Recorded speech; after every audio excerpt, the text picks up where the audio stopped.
बिस्मिल्लाहिर्रहमानिर्रहीम। अस्सलामु अलैकुम। सैटेलाइट 11 न्यूज़ पाकिस्तान के साथ मैं हूं सना हुसैन। चलते हैं खबरों की जानिब।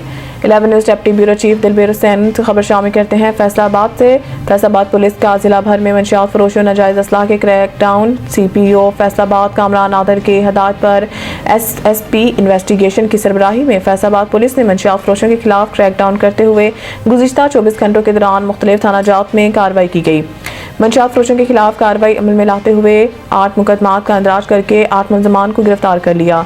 मुलजमान के कब्जा से 540 ग्राम चर्स, अफीम 30 ग्राम, हीरोइन 1140 ग्राम, बल्कि 1800 ग्राम 55 लीटर शराब बरामद कर ली। नाजायज़ असलाह के खिलाफ कार्रवाई अमल में लाते हुए 9 मुकदमात का इंदराज करके 9 मुलजमान को गिरफ्तार कर लिया। मुलजमान के कब्जा से 6 अदद पिस्टल, 30 बोर ममा गोलियां, 1 अदद राइफल क्लाशनकोफ, 1 अदद राइफल 223 बोर और 1 अदद बंदूक 12 बोर बरामद हुई।